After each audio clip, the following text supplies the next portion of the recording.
जय श्री गणेश। बुधवार की व्रत कथा। बुधवार का दिन सभी देवी देवताओं में सबसे पहले पूजे जाने वाले भगवान श्री गणेश जी को समर्पित होता है। बुधवार के दिन उपवास रखने का विशेष महत्व होता है, क्योंकि बुधवार के देवता भगवान श्री गणेश बुद्धि के देवता माने जाते हैं।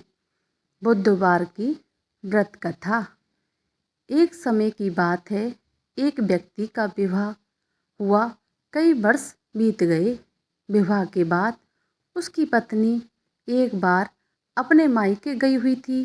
पत्नी के मायके में रहने के कई दिनों बाद उसका पति अपनी पत्नी को विदा करवाने के लिए ससुराल पहुंचा। ससुराल में कुछ दिन तक रहने के बाद वह पत्नी को मायके से विदा करने की बात अपने सास ससुर से कही। बुधवार का दिन होने के कारण उसके सास ससुर ने कहा कि इस दिन बेटी ससुराल नहीं जा सकती, इस कारण विदाई नहीं हो सकती है। लेकिन वह व्यक्ति नहीं माना और अपनी पत्नी को मायके से विदा कराकर अपने घर की तरफ चल दिया। रास्ते में जाते वक्त पत्नी को बहुत तेज से प्यास लगी। तभी पति पानी की तलाश में इधर उधर भटकने लगा। काफ़ी देर के बाद जब वह पानी लेकर वापस लौटा तो उसने देखा कि पत्नी के पास उसी की वेशभूषा में कोई अन्य व्यक्ति पत्नी के संग बैठकर बातें करता हुआ दिखाई दिया। दोनों व्यक्ति आपस में लड़ने लगे। पहले व्यक्ति ने गुस्से में दूसरे व्यक्ति से पूछने लगा कि तुम कौन हो, क्यों उसकी पत्नी के साथ बैठकर बातें कर रहा है। फिर आपस में लड़ने लग गए। दूसरे व्यक्ति ने कहा कि यह मेरी पत्नी है। दोनों के बीच भयानक लड़ाई होने लगी।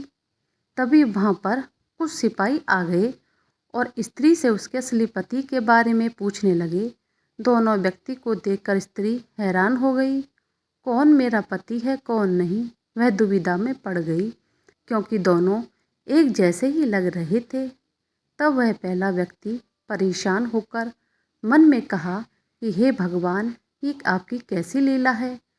तभी आकाशवाणी हुई कि बुधवार के दिन पत्नी को विदा करवा कर नहीं ले जाना चाहिए था। यह सब सुनकर पहला व्यक्ति समझ गया कि भगवान बुद्धदेव की लीला है। फिर वह व्यक्ति बुद्धदेव से प्रार्थना करने लगा और क्षमा मांगने लगा। फिर फौरन ही बुद्धदेव भगवान अंतर्ध्यान हो गए और उस व्यक्ति को अपनी पत्नी मिल गई। तभी से हर दिन बुधवार के दिन भगवान श्री गणेश जी की पूजा होने लगी। बोलिए बुद्धदेव भगवान की जय। बोलो श्री गणेश भगवान की जय।